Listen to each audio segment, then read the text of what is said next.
91페이지 세베루스 다섯 번째 핍박.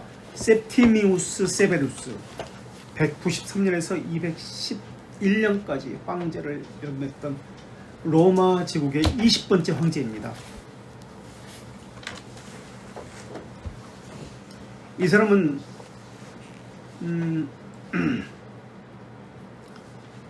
211년 2월에 영국 요크에서 사망합니다. 왜 로마 황제가 요크에서 사망했을까? 스코틀랜드죠, 요크는. 스코틀랜드하고 경계점이구나, 잉글랜드의.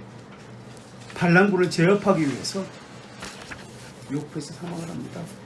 그리고 이 사람의 특징은 북아프리카까지, 원래 이 사람은 군인 출신이었고요, 북아프리카에서 군인이었습니다.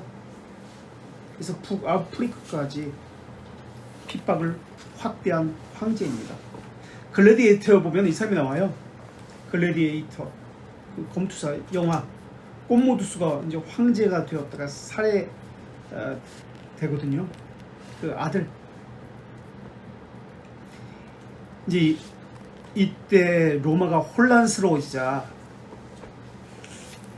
로마 제국을 안정시킨다는 목적으로 이제 아프리카의 군인이었어요. 거기 주둔군의 대장이었는데 로마가 혼란스러워지자 뭐 갔네 오늘날 그 군사를 이끌고 로마로 쳐들어갑니다. 그리고 스스로 경쟁자를 다 죽이고 황제가 됩니다. 그 사람이 세베루스입니다. 이때 순교한 사람이 이레니우스와 페르페투아라는 사람이 순교합니다. 이레니우스와 페르페투아. 아우렐리우스 밑에서 집정관, 재무관했던 사람이에요. 북아프리카 마그나 출신이고요. 그러니까 알제리죠, 지금의 알제리 주둔했던 사령관 출신입니다. 그러니까 아프리카에서 태어났으니까 얼굴이 좀 거무스름했겠죠, 그죠? 아프리카 출신이니까 로마 출신이 아니라. 그러니까 조각이나 이런 사진 같은 거 보면 수염이 있었다라는 것을 알 수 있죠. 그리고 군인 출신이었으니까 고지식하고 군인다운 그런 모습이 있었겠죠. 엄격하고 강인했습니다. 그런데 이제 군인인데 걸어다니거나 뭐 이러지 않고 가마만 타고 다녔다라고 그렇게 전해지고 있습니다. 가마만 타고 다녔다. 자, 180년 마르쿠스 아우렐리우스가 죽음으로 팍스 로마나가 끝나자 오연제치 때죠. 마지막이 아우렐리우스 황제 때 끝나자 대핍박을 일으켰던 디오클레티아누스 때까지. 그러니까 디오클레티아누스 하면은 생각나는 것이 기원전, 기원 후, AD. 원래는 디오클레티아누스 황제 핍박 전, 핍박 후. 원래는 AD가 이 사람을 이야기했던 것이죠. 10번째 핍박. 그런데 영국의 비드라는 역사학자가 아노 도미니의 주님 오신 이후 AD라고 아니지 맞죠? AD 주님 오신 이후 그렇게 바꿔버렸죠. 원래는 디오클레티아누스 황제 이 핍박 전과 후로 나눴죠. 때까지 혼란을 시키었습니다. 180년부터 285년까지 100년이죠. 혁명의 시기였어요. 이때는 그 왕을 죽이고 자기가 왕이 되는 거예요. 혁명의 시기. 로마의 폭력과 방종과 군사 쿠데타가 난무하던 시기를 일컫던 말이었습니다. 정통성이 없었습니다. 무정부 시대의 연속이었습니다. 오히려 이 시기에 정치적 혼란이 있었고 황제가 계속 바뀌잖아요. 그러다 보니까 기독교인들이 핍박이 없었어요. 핍박이 거의 없었어요. 자유의 시기였어요. 그래서 이 시기에 기독교가 부흥합니다. 혹자는 이 때를 가리켜서 로마 제국 멸망 시기라고 말하기도 합니다. 사실 너무나 많은 황제들이 죽이고 죽고 해가지고 황제 이름도 몰라요. 자세히 몰라요. 그리고 수도도 황제가 바뀌면서 로마에 있다가 밀라노 갔다가 로마에 갔다가 밀라노 갔다가 계속 바뀌는 거야. 그 정도로 혼란시켰어요. 대신 교회에 대한 감시, 핍박은 덜했죠. 그런데 이제 로마 제국의 안정을 위한다는 92페이지 안정을 위한다는 미명하에 세베루스는 군사를 데리고 로마로 들어와 스스로 알제리 주둔 사령관이었다고 했습니다. 지금의 북아프리카에 군사를 데리고 스스로 황제임을 선포하고 경쟁자들을 제거하고 정권을 장악했습니다. 그래서 황제 septimius 세베루스는 로마 제국 내에 있는 기독교를 핍박합니다. 왜 핍박을 했냐면 자기 아내가 황후죠. 돔나라는 사람입니다. 여자 이름이 황후 이름이 돔나. 근데 이 사람이 이제 북아프리카 알제리에서 태양신을 섬기는 대제사장의 딸이었어요. 태양신 바알을 섬기는 대제사장의 딸이었습니다. 물론 세베루스는 군인이었기 때문에 종교에까지는 그렇게 관심을 두지 않았습니다. 전쟁하기 바쁘고 그렇기 때문에. 그런데 이제 아내의 이제 황제가 되면서 아내의 영향력도 있죠. 그리고 로마를 하나로 통일시키려는 황제가 된 이후에 그런 생각을 가지고 로마의 전통 종교가 다시 부활시킨 겁니다. 그래서 로마를 하나로 만들기 위해서 기독교를 핍박하기 시작합니다. 물론 아내의 충돌질도 있습니다. 또 세 가지 일 때문에 핍박을 하게 되는데, 첫째, 로마를 하나로 만들기 위해서, 그래서 로마의 전통 신들을 다시 부활시켜서 거기다가 제사하게 만든 겁니다. 근데 기독교인들은 반대하죠. 그러니까 핍박을 하게 되는 거예요. 두 번째, 아내 돔나, 바알신 대제사장의 딸의 충동질에 의해서 기독교인을 핍박합니다. 그리고 세 번째, 그 당시에 무엇이 있었냐면 열광주의자들이 있었습니다. 그들이 누구냐면 몬타누스주의자들입니다. 몬타누스, 급진적인 몬타누스주의자들. 그러니까 예수님이 다시 오신다는 거예요. 종말론자들이에요. 이제 곧 다가오신다. 예수님이 오신다. 그래서 이태리 페루자에, 옛날에 안정왕이 있었던 페루자에 예수님이 오셔서 새 나라가, 새 예루살렘이 거기에 건설된다. 그래서 먹고 마시고 즐기자. 폭력적이었습니다. 급진주의자들, 이런 몬타누스파들, 이들의 폭력성을 황제가 규제하면서 기독교인들을 핍박하게 된 겁니다. 이런 세 가지 이유 때문에 핍박이 있었습니다.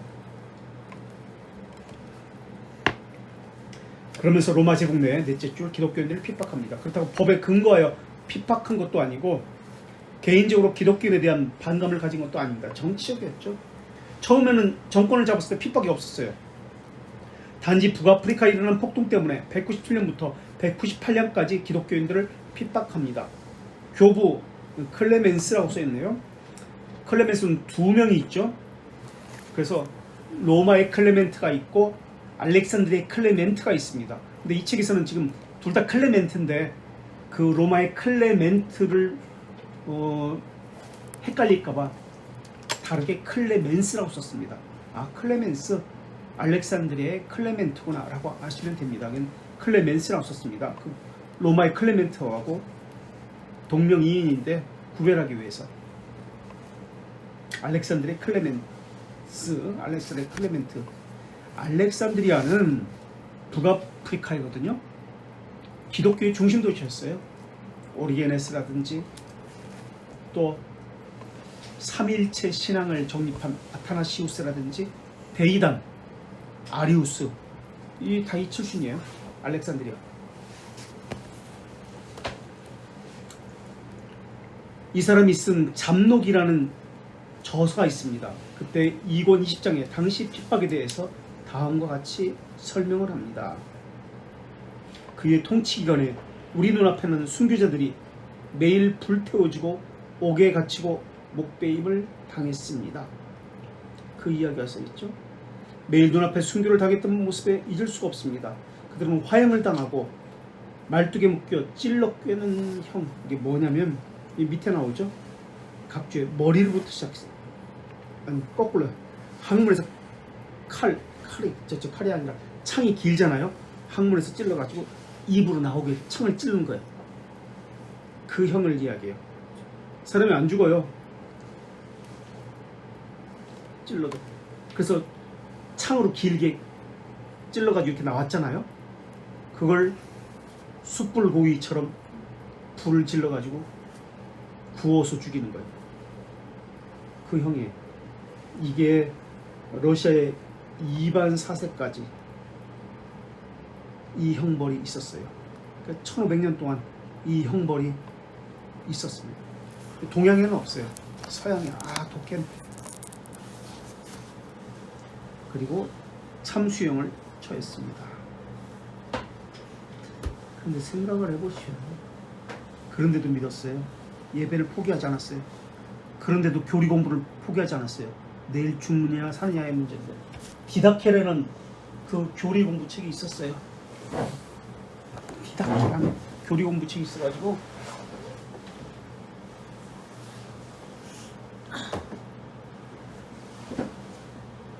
디다케라는 가르침이라는 책이에요.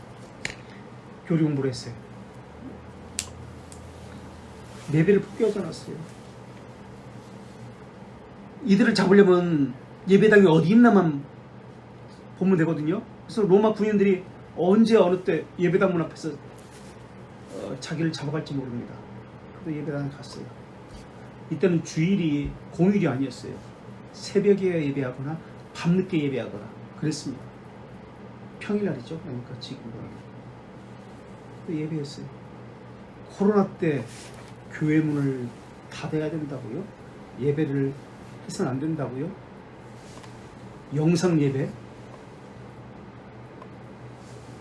하나님은 어디든 계시니까 각자의 자리에서 진정한 예배를 드린다고요?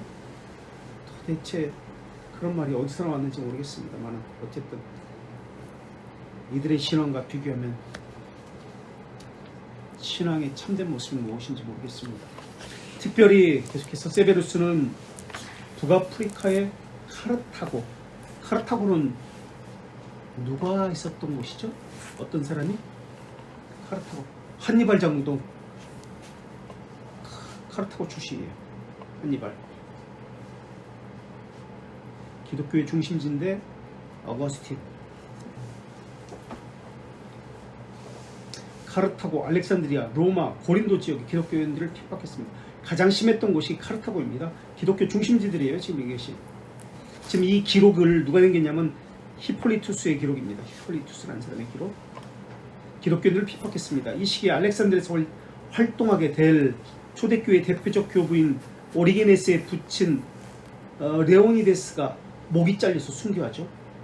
이때 오리게네스는 자기도 순교하려고 했습니다. 아버지 따라서. 그런데 엄마가 집에 가둬놓고 열쇠로 잠궈버려요. 밖에서. 그래서 순교를 못했어요. 오리게네스가. 이 시기에 소재로 쓴 유명한 순교사화는 펠리치타스, 이제 유모예요. 페르페투아의 유모. 그들을 위한 동반자들의 열정입니다. 그래서 이 책에 나와요. 이 책에도 페르페투아의 순교 이야기가 자세히 나옵니다. 근데 이 책에는 지금 간단히만 썼어요. 자세히 나와요. 이 시기에 이레니우스가 누구죠? 누구의 제자인 줄 아세요 혹시?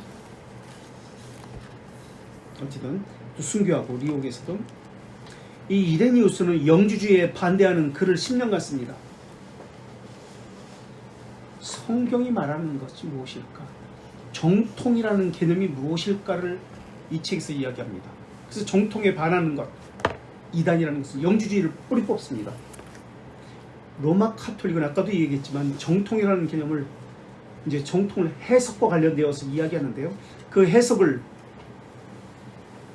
어떻게 이야기하죠? 정통이라는 것을 오토독스, 정통이라는 것을 카톨릭이라는 개념을 성경의 해석에 어떤 것이 정통이다라고 이야기하죠. 로마 카톨릭은 교회의 해석, 그러니까 교황의 해석이 정통이다, 하나님의 말씀이다 라고 이야기하죠. 그러나 우리는 사람의 개인적인 의견도 아니고 종교회의의 결정도 아니고 또 교회의 관습도 아니라고 이야기합니다. 그렇다면 정통이라는 개념은 무엇일까요? 우리가 말하는 정통이라는 개념은 신앙 원리, 신앙 해석의 원리를 이야기하는데 해석의 도구가 우리는 아까도 얘기했지만 신앙 고백서, 교리입니다. 교황의 교서가 아니잖아요.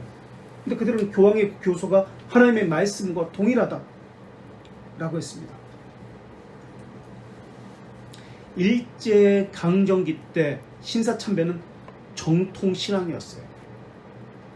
그러나 아까도 읽어봤지만 우리 웨스트민스터에서 성경에서 명하지 아니한 사람이 만들어낸 것은 정통이 아니다, 잘못된 것이다라는 것을 우리가 읽어봤잖아요. 정통은 성경을 가지고 이야기합니다.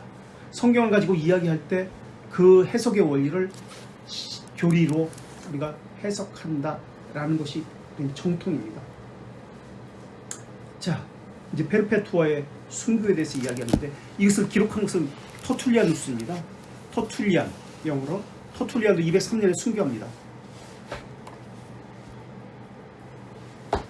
지금 유모 또는 몸종 펠리스타스 그리고 5명의 시종과 함께 순교하는데요. 북아프리카 카르타고 지역에서 어거스틴이 사역했던 곳. 21세기 21살밖에 안 됐어요. 애기죠, 애기.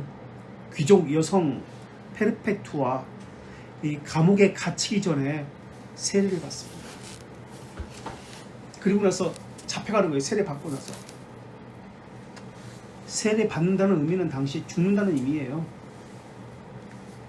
우리의 세례 개념과는 다르죠. 그런데 감옥에 갇히고 순교의 자리에서 우리가 받는 고통은 고통이 아니라 천국에 가는 기쁨입니다 라고 이야기합니다. 이게 순교자들의 모습이었어요. 당시. 어쨌든 세례를 받자마자 이제 잡혀갔어요. 근데 잡혀갈 때 임신한 상태였습니다. 유모 펠리치타스의 몸종 또는 유모 순교 이야기가 있습니다. 페르페투아가 자신의 동료 기독교인들의 순교 장면을 기록했기 때문에 임신한 상태에서는 로마 법으로는 죽이지 않았습니다.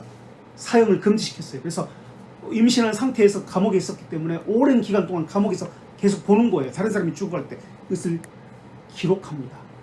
여루 작가라고, 최초의 여루 작가라고 알려졌습니다. 펠리치타스와 유모, 페르페투아는 모두 21장으로 나누어졌습니다.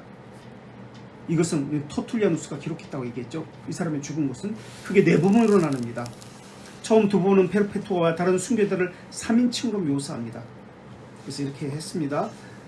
중간 부분 밑에서 10줄, 기독교인들을 핍박했던 202년 또는 203년에 페르페투아는 아기를 가진 상태에서 감옥에 갇히게 됩니다. 그곳에서 감옥에서 임신한 상태에서 아기를 낳았습니다. 감옥에서 아기를 키울 수 없었기 때문에 그녀의 부친이 손자를 데리고 와서 키웠습니다. 부친은 태어나자마자 어머니로부터 떨어져 사랑과 양육을 받지 못해 아기가 너무나 불쌍했습니다. 이런 불행을 그냥 두고 볼 수가 없어서 딸을 설득하기로 마음먹고 로마 유명한 귀족이었어요. 이 아버지가. 페르페투아는 부친의 기대와는 달리 자신의 신앙을 포기하지 않습니다. 페르페투아, 여기 꽃병이 있습니다. 무엇으로 부딪혀도 상관이 없습니다. 여기 있는 것이 틀림없죠. 아, 이거 뭐 중세시대 유명 논쟁하는 것도 아니고. 그래, 나도 보고 있다. 페르페투아. 그렇다면 아버지, 그 이름을 왜 다른 이름으로 부를 수 있겠습니까? 아니, 그렇게 할 수 없지. 페르페투아, 저도 역시 그렇습니다. 저는 기독교인이라 그리스도인이라 불리는 것 외에 다른 이름으로 불릴 수 없습니다. 부친은 페르페투아의 마음을 도저히 이해하지 못했습니다. 오히려 기독교가 자기 딸을 망쳤다고 생각하니 분했습니다. 가족과 자식까지 내팽개치는 딸을 보고 화가 머리끝까지 났습니다. 화가 난 부친은 페르페투아의 뺨을 때렸습니다. 코로나 때 어떻게 했어요? 너 혹시 교회 다니는 사람들 중에 부모님들이 안 믿는 사람은 너 교회가 성경이 그렇게 가르치든 부모 말 듣지 않고 교회 가라고 가르치든 그런 말 많이 했습니다. 그래가지고 교회 안 간 사람도 많이 있어요. 아버지 말을 들어야 된다. 하나님도 부모 말 듣는 것을 더 원하지. 그래서 교회 안 간 사람 많이 있어요. 그렇죠? 여기도 있나요? 그런 사람? 다시 딸을 찾아온 부친은 친척들과 자신을 생각해서 신앙을 포기하라고 사정했습니다. 고통스러워하는 부친을 보고 페르페투아는 마음이 찢어지는 것 같았습니다. 마지막으로 행정관, 검사라고 나와있죠. 행정관 힐라리아누스가 묻습니다. 힐라리우스가 이제 네 늙은 아비를 생각해 보아라. 이 책은 없어요 지금. 네 늙은 아비를 생각해 보아라. 네 어린 아기, 아들 낳나 봐요. 아들을 생각해 보아라. 그리고 너와 너의 편안을 위해서 왕에게 제사를 드려라 라고 이야기합니다. 이제 책에서 이야기합니다. 나는 대답했습니다. 그렇게 하지 않을 것입니다. 힐라리우스가 물었다. 너는 그리스도인이냐? 예, 저는 그리스도인입니다. 아버지는 옆에서 그것을 듣고 있다가 끝까지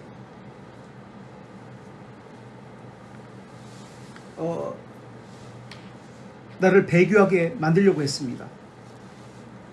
돌아가지 않고 계속 서 있자 힐라리우스가 아버지를 향해서 채찍질을 때렸습니다. 아버지가 그 채찍을 맞았습니다. 내가 맞는 것처럼 고통스러웠습니다. 아버지가 내게 말을 했습니다. 너의 늙은 아비가 이렇게 맞는 것을 네가 보고 있다. 나의 간청을 들어줄 수 없겠니? 너는 내가 사랑하는 딸이란다. 내가 너를 세상에 태어나도록 받았고 키웠단다. 나는 너를 너의 동생보다 더 극진히 사랑하며 키웠단다. 사람들의 조롱거리가 되지 않게 내게 해줄 수 없겠니? 네 남동생을 보아라. 네 엄마를 생각해 보아라. 네가 낳은 아기를 생각해 보아라. 네가 죽으면 이 아이를 어떻게 키울 수 있겠니? 너의 결심 때문에 우리 모두를 죽게 할 것이냐? 눈물을 흘리며 내 앞에서 내 아버지가 엎드렸습니다. 눈물을 흘리면서 내 이름을 불렀습니다. 나로 인해 고통당하신 아버지를 보니 내 마음은 찢어지듯 더 아팠습니다. 우리는 모두 맹수에게 보내진다는 판결을 받았습니다. 나는 아버지에게 아기를 내게 보내달라고 말했습니다. 그러나 아버지는 아기를 보내주지 않았습니다. 나는 전몸살이 나서 고통스러워했습니다. 우리는 게타 태자 이름이 게타인가 봅니다. 게타 태자의 생일에 맹수들과 싸우게 되었습니다. 요 이야기가 여기는 없어요. 이렇게 됩니다. 페르페투아는 부친을 위로하며 다음과 같이 이야기합니다. 95페이지. 나는 그리스도인입니다. 나는 부친을 위해서 나의 신앙을 저버릴 수 없습니다.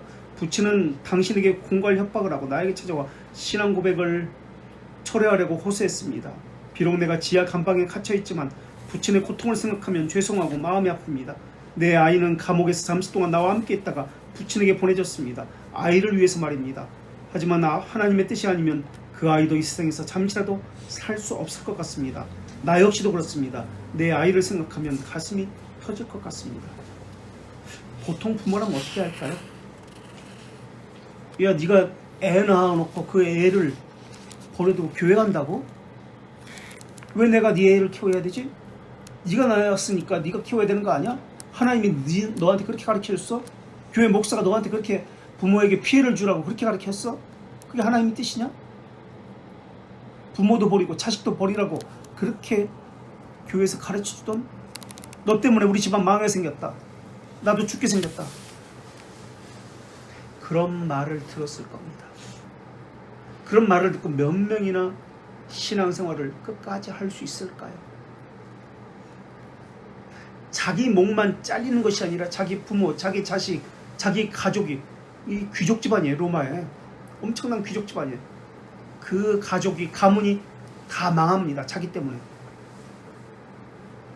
어떻게 했을까요? 오늘날 사람들은 감기만 걸려도 몸 아프다고 교회 가지 않잖아요. 이런 상황이라면 어떻게 했을까요?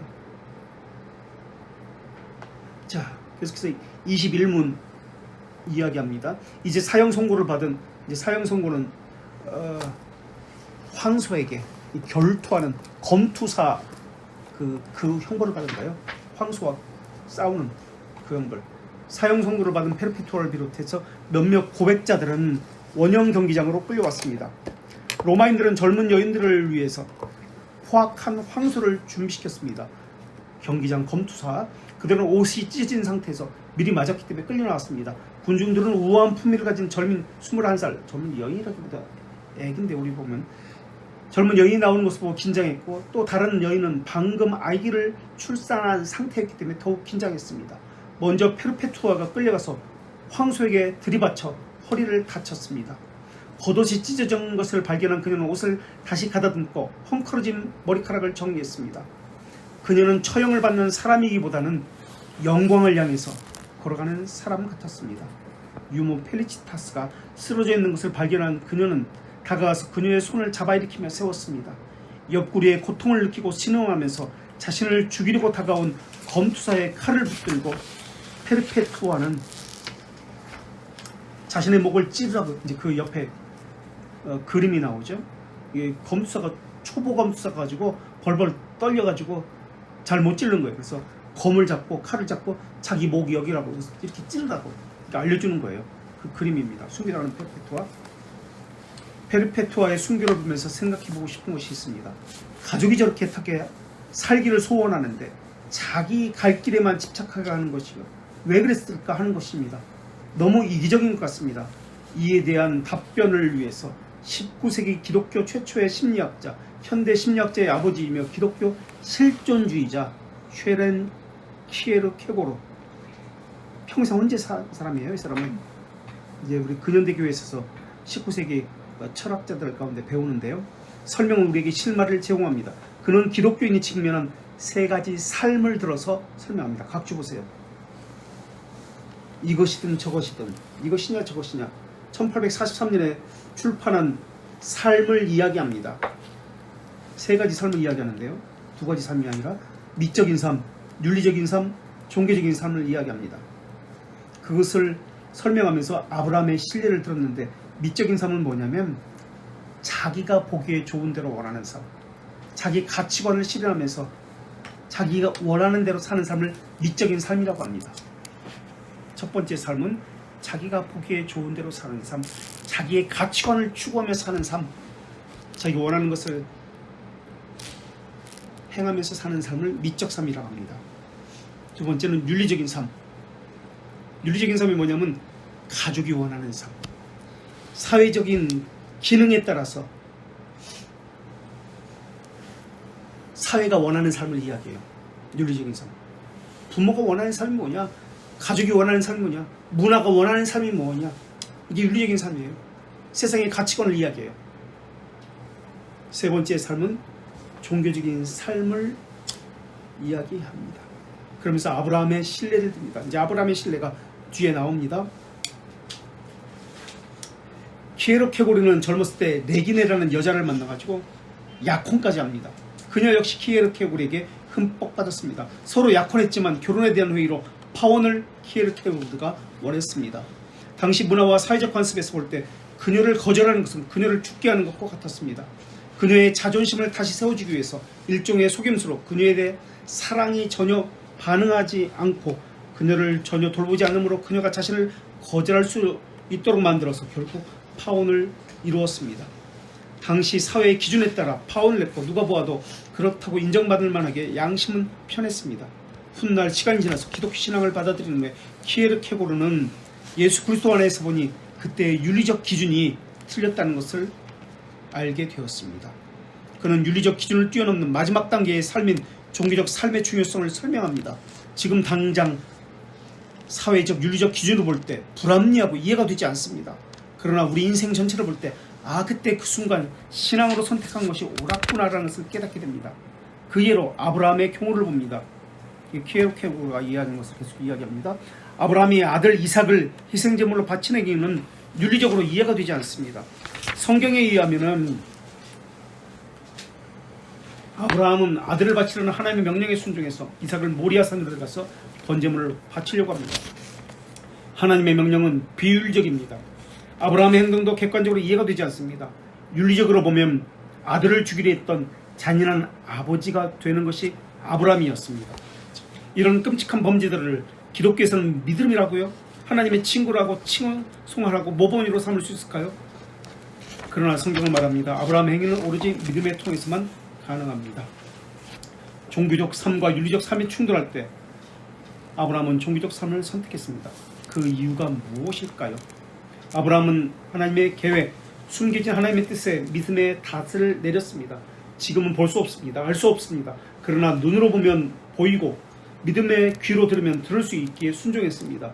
하지만 이것을 오해하여 광신적이고 맹신적인 신앙을 변호하려는 무기와 방패로 삼아서는 안 됩니다. 이런 태도는 바리새인과 서기관과 같은 모습입니다. 이런 모습에 대해서 주님은 하나님께 드림이 되었다고만 하면 부모를 공경할 것이 없다 하여 고르반이라고 하죠. 너희의 전통 하나님의 말씀을 폐하는도라고 경고하십니다. 진정한 종교적 삶은 기록된 하나님의 말씀에 근거해야 합니다.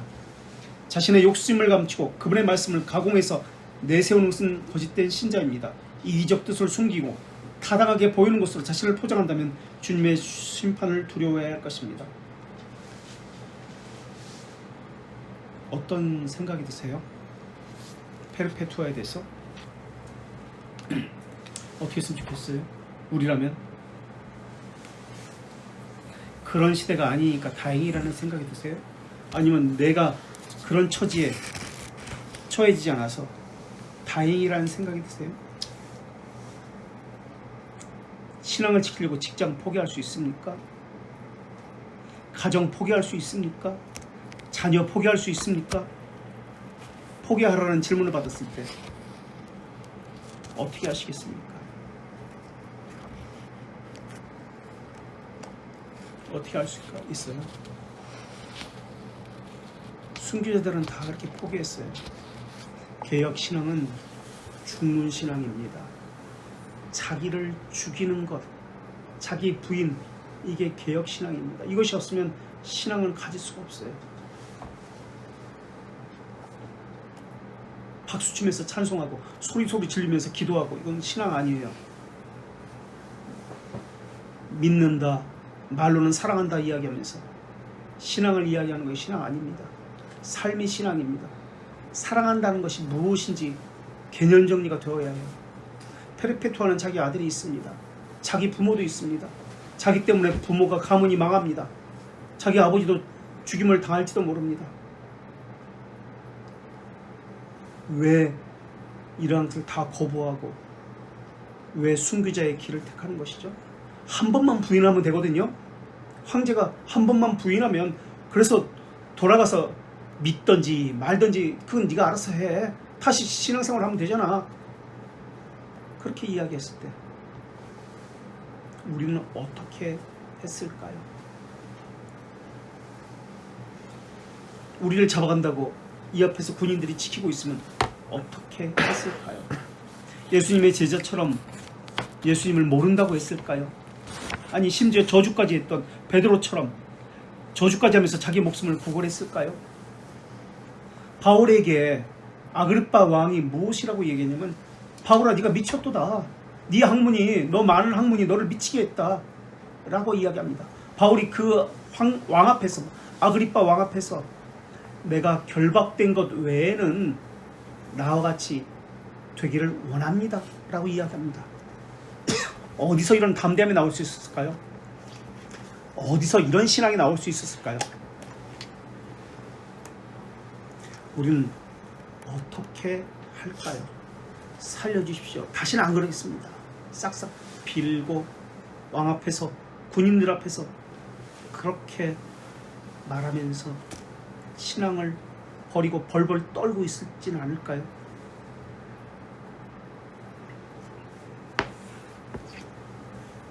어떻게 생각하세요? 사랑의 개념이 무엇일까요? 사랑의 정의가 무엇일까요? 사람들은 사람의 방법, 종류를 가지고 사랑을 말합니다. 방법을 가지고, 행동을 가지고 사랑을 이야기합니다. 사랑한다는 개념은 죽는다는 개념입니다.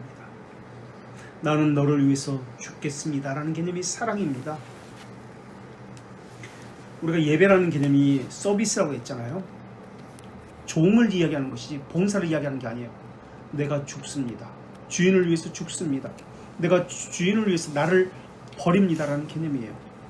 어디 부분, 어디까지만 내려놓습니다, 어디까지만 죽습니다. 모든 것입니다. 재산도, 자녀도, 가정도, 부모도 내려놓습니다. 다 포기합니다. 라는 개념이 사랑입니다. 사랑은 모든 것을 당신을 위해서 내어줍니다. 라는 개념입니다. 이게 사랑이라는 개념이에요. 손가락으로 하트를 그리고 사랑한다고 말을 하고 이런 개념이 아니에요. 그 사랑이라는 개념이 아니에요. 옷 사주고 핸드백 사주면서 사랑한다고 표현하는 것은 그냥 일부분이에요. 나는 나를 주었습니다 하는 상징적인 행위로서 그 부분적인 한 부분에 불과한 것이에요. 사랑이 전제되어서 결혼한다고 하는데 정말 사랑이 전제되어서 결혼하는 것인가요? 이기적 사랑 때문에, 자기 욕심 때문에 결혼하는 거 아닐까요? 어떤 이익의 혜택을 받기 위해서 자기를 다 내어주는 것이 사랑인데 그것이 진짜 전제되어서 결혼하는 것인가요? 부부가 결혼하는 것도 이기성 때문에 결혼하고 있어요. 진정한 사랑의 개념이 아니에요. 하나님의 사랑은 자신을 다 내어주는 사랑입니다. 낭비하는 사랑이에요. 가치가 없는 사람에게 조건을 보지 아니하고 내가 이렇게 하면 내가 이렇게 하겠다 그런 거 아니에요. 그냥 그런 거 없이 그냥 차고 넘치게 철철 흘러 넘치는데도 계속 부어서 흘러 넘치도록 부어주는 게 하나님의 사랑입니다. 그게 사랑이에요. 자기를 다 주신 것이 사랑입니다. 근데 자식은 그것을 악용합니다. 더 달라고 이야기합니다. 자기 욕심에 의해서. 그런데 부모는 그걸 알면서도 아는지 모르는지 모르겠습니다만 아는데도 그냥 줍니다. 이게 하나님이에요. 다 아시는데도 그래도 주시는 거예요. 그게 사랑이란 개념이에요. 자신을 다 내어주기까지 하는 게 사랑이란 개념이에요. 신앙이 이런 겁니다. 개혁 신앙이 이런 거예요. 삶을 이야기하는 거예요. 말로 하는 거 아니에요.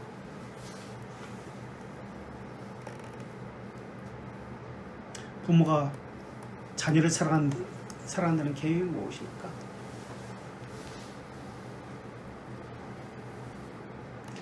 부모가 자기 자식이기 때문에 자기 마음대로 할 수 있다라고 생각하고 있습니다. 그래서 요구합니다. 이런 사람이 되라, 저런 사람이 되라. 대리 만족하려고 합니다. 우리가 11조를 하잖아요. 신명기 14장 23절에 한번 찾아보실래요? 한 번만. 뒤에 성경에 있어요. 14장 23절에 한번 찾아보세요. 크게 한번 읽어주세요. 11조인데요. 우리는 의식에만 관심이 있습니다. 문자에만 관심이 있습니다. 11조라는 개념이 어떤 개념인지 한번 보세요. 이 11조를 말씀하시는 개념이거든요. 하나님께서 신명기 14장 23절 이렇게 11조를 하라고 하면서 맨 마지막 구절만 읽어도 좋습니다. 23절이요. 23절.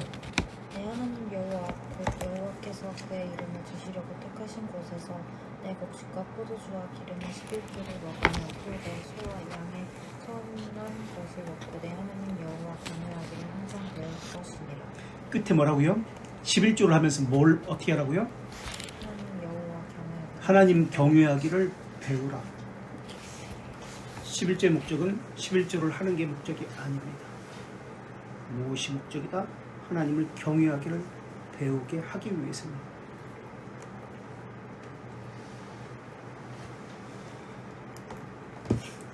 (11조는) 하나의 상징적 겁니다. 하나님을 경외하기를 배우게 위해서, 경외하기 위해서 하는 표현들입니다. 문자에 매이면 안 됩니다. 그것이 의도하는 바를 알아야 됩니다. 하나님을 경외하는 것을 표현하는 방법입니다. 그 11조를 왜 합니까? 이웃을 사랑하는 법을 11조를 통해서 하게 되는 겁니다. 구제와 관련된 것이 11조입니다. 그래서 하나님이 명령하신 11조예요. 마찬가지예요. 이건 표징이에요. 외적 상징이에요. 이것을 통해서 나타나는 것은 하나님을 경외하는 법이 나타나는 거예요. 우리의 삶 전체가 하나님을 경외하는 것이 나타나야 합니다. 무엇을 하든지, 섬김이든 예배를 하든 찬송을 하든 무엇을 하든지 말입니다. 사람들은 개혁교회에서 어떻게 배웠는지 모르겠지만 우리는 11조 없는 교회야 라고 이야기하면 와, 참 성경적이다 또는 개혁적이다 참신하다 라는 식으로 이야기합니다.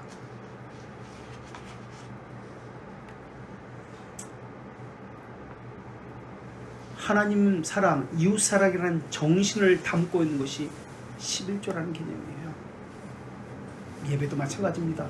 섬김도 마찬가지입니다. 우리의 삶 존재가 하나님 사랑, 이웃 사랑이라는 그것을 드러내는 삶이어야 합니다. 그런데 우리는 율법적 개념에 우리의 모든 것을 고정시켜버렸습니다. 의식, 미사에 고정시켜버렸습니다. 율법이에요. 그거 문자예요. 그렇게 다 해석해요. 율법적 개념에 고정시켜서 그것을 따라서 그것을 행하면 신앙이고 율법적 행위를 벗어나면 비신앙이다 라고 합니다. 그게 하나님이 가르친 거 아니에요. 바리새인들이 가르친 거예요. 하나님의 방법, 그러니까 사랑의 방법 요거에만 규정하고 주목하고 있어요.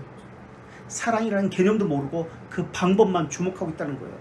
왜 하는지 그 이유가 더 중요한데 그건 모르고 있어요. 그냥 절기를 지킨다 안 지킨다 11조를 해야 한다 안 한다 이게 관심 있는 거예요. 왜 해야 하는지 이게 더 중요합니다. 해도 되고 안 해도 됩니다. 그러나 우리는 존재의 이유가 있습니다. 자기 정체성입니다. 신자의 의무이기도 합니다. 혁신도 개혁도 아닙니다.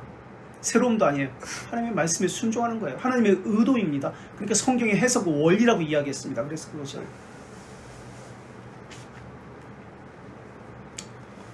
페르페투아가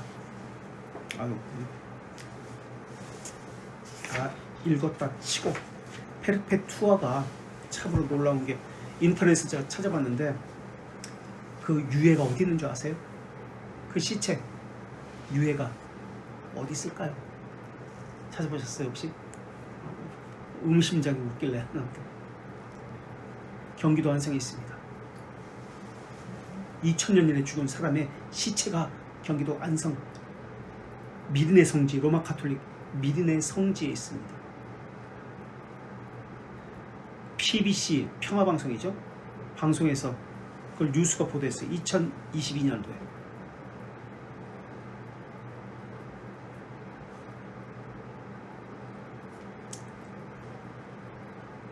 2000년 전에 죽은 여자 유해가 경기도 안성에서 한국에서 발견된 것이 기적이죠. 미드네 성지는 우리나라 최초의 사제였던 김대건 신부가 순교당하고 유해가 묻힌 곳이에요. 그 천주교 신자들이 몰래 숨어서 그 신앙생활했던 곳이 그곳입니다. 거기에 시체들을 버려지면은 거기서 데리고 와가지고 거기에 다 묻었습니다. 그래서 그것을 인정받아서 김대건 신부 최초의 성지가 된 거예요. 그런데 페르페투아의 유해가 그곳에 있다. 난 그 신비고 기적이라고 봐. 그래서 수원 교구 이용훈 교구 주교께서 공식으로 인정합니다. 어떻게 인정했냐면 그걸 관리를 다시 이렇게 그 성당 거기를 다시 이렇게 파봤는데 흰 가루가 흰 철에 감싸여 있었다라는 겁니다. 그리고 그 위에 그 천위에 흰 천위에 타자 글씨로 페르페투에라고 쓰여져 있었다라는 것을 발견했다는 겁니다. 그래서 그것으로 성인 유해 인증서라는 것을 만들었습니다. 금박으로 도장을 찍어가지고. 그래서 인터뷰에서 이용훈 주교가 방송에서 뉴스에서 밝힙니다. 뭐라고 밝혔냐면 거기서 수동 타자기로 페르페투에라는 글자가 있어서 이건 분명히 성인의 유해가 확실하구나 라는 것을 알게 되었습니다. 그래서 우리는 페르페투에 유해라는 것을 인정합니다. 그렇게 인터뷰했어요. 놀랍죠. 그런데 기자가 뭐라고 했냐면 다만 2000년 전에 순교한 카르타고의 순교자 페르페투아인지 아니면 그 전에 죽은 베드로의 제자 페르페투아인지 아니면 한국의 순교자 홍금주라는 세례명 페르페투아의 유해인지는 아직 밝혀진 것이 없습니다. 그러나 이 유해가 누구 것인지 추가적 연구는 필요합니다만 로마에서 죽은 카르타고의 페르페투아의 그 이름은 로마 미사 감사 기도에도 나오는 중요한 인물입니다 라고 기조가 밝히면서 마지막으로 성당 신부가 인터뷰하면서 그 뉴스가 끝납니다. 이렇게 인터뷰합니다. 우리 성지가 복음 전파에 있어서도 주는 메시지가 있지 않나 생각합니다. 그리고 뉴스가 끝나요. 야, 대단하죠. 로마 가톨릭. 2000년 전에 북아프리카 카르타고에서 죽은 페르페투아의 그 사람의 유해가 한국에 있다. 여기까지 합시다. 전통이란 말을 좀 이야기하려고 했는데 시간이 벌써 다 버렸어.